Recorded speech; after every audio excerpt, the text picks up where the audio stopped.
Hello and welcome to Barb Talks. Today we're going to talk about the January decorations.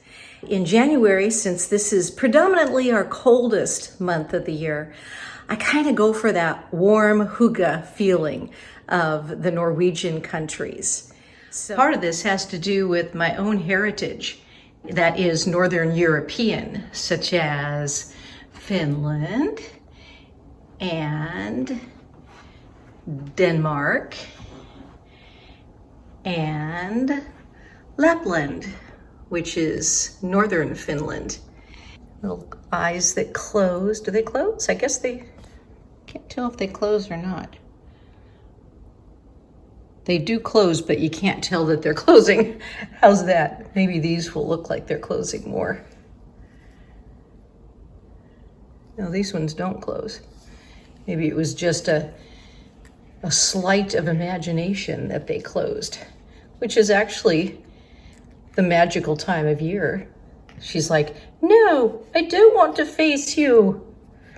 There.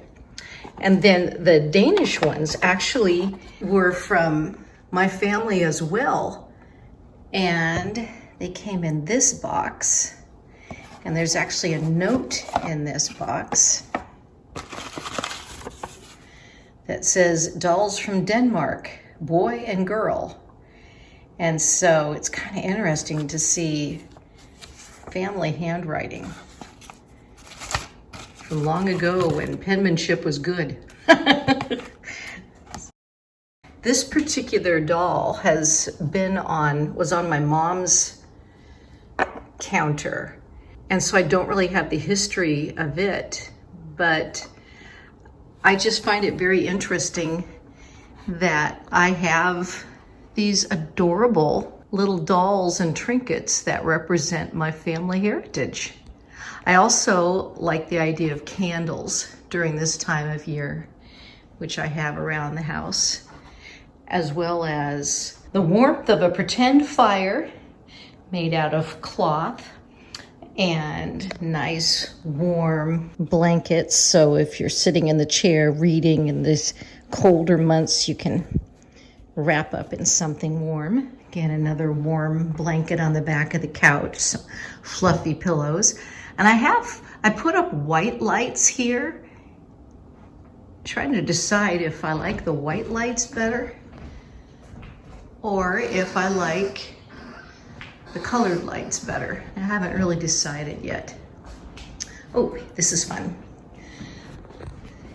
It's one of those little mobiles that you put a candle underneath it and the heat rises up and makes the chickens go round and round. We used to have backyard chickens, and my husband got this for me as a present when he was up at PLU in Washington State, which is a Lutheran college, and they have a little store there that has a lot of Norwegian and European type of toys and things. So he got that for me. I think it adds, again, some nice light during this season. And then another decoration.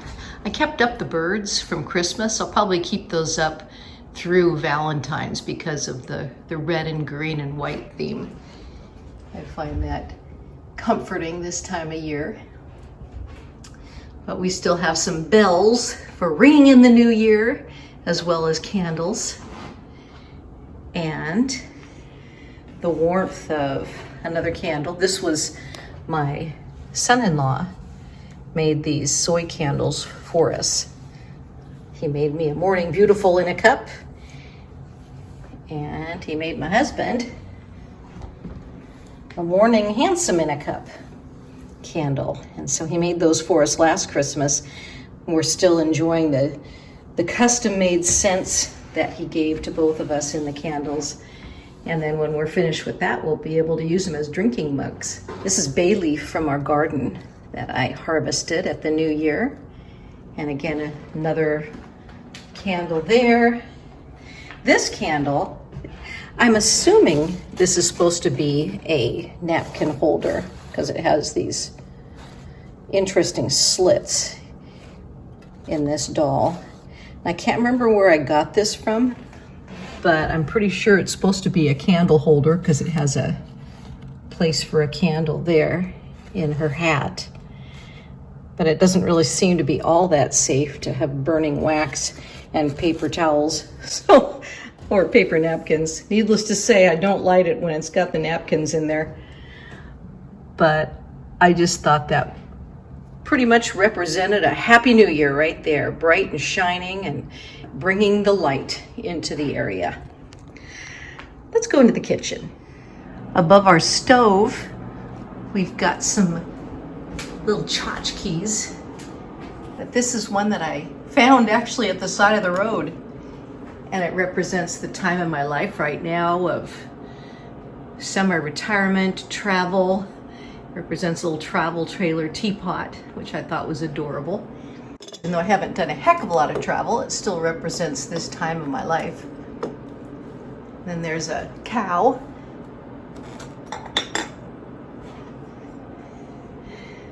The whole idea of one of these cows. Have you ever had those type of things that you just see in the stores and you go, oh my gosh, I wish I had one of those. And even though it really isn't something you really need, it's something you want. Well, that's this cow. I'm sure it's like a creamer or something like that. You put your cream in there and you pour it out through the mouth. But I use it more as a decoration, but I've always wanted one. And when I had the opportunity, I think I got it at a free swap. And then I'm actually going to talk about these at another time, because I wanted to get over to here because these represent part of the heritage again. This is a Finnish chicken whistle. And you can tell in the front there's a hole right there that you can plug. And in the back, the tail feather is where you blow. And yeah, so you blow there. I don't know if I've ever actually blown it because I use it more for decoration, but my girlfriend Sue Warner Bean went and was an exchange student in Finland when she was in college, and she brought back this Finnish chicken whistle for me. So that represents Finland there. And this is a Swedish horse. And I often went, my grandmother, my paternal grandmother was the one from Finland, and she always had a Swedish horse in her house. And I wondered why, if she was from Finland, did she have a Swedish horse? And then I found out that where her hometown was in Finland was on the coast, the west coast, kind of in the middle. And since her father was a fisherman, the idea of being on a boat and going around to Denmark and to Sweden was something that he did. So taking a boat ride over to Sweden and getting a Swedish horse would have been something that he possibly did. I didn't get this one from my grandmother. I got this one from the Oregon coast, but it reminds me of the one that my grandmother had in her home. And now let's go to the bedroom decorations for January. Much of the color is still the same. I still have green, but I'm adding a little bit of blue and pink, and still the lights, not any candles on this side. Even though it's not snowy outside right now, we are expecting some colder weather coming in next week. So it's still January and there's still a possibility of snow and cold weather. But my little altar that I have, I think it's Nissa, the gnome for the Norway and Denmark. It's basically a house gnome, represents a house gnome, good luck. And then with the new year being birth, I figured what a perfect time to get out my Matryoshka dolls. And all of these basically fit inside of each other. So I usually store them inside each other where there's just one. But since we're talking about the birth of a new year, I took them all out of this doll, and have them all lined up So when I wake up in the morning, I get to see magic and the birth of a new year, as well as the salt candle that I have here most of the time in the winter. You light a candle inside, and then the heat reflects off this salt, and it kind of clears the air, which I like, and then a green plant. So thanks for being with me today to look through the January decorations and the hygge of my house. And thank you for watching Barb Talks.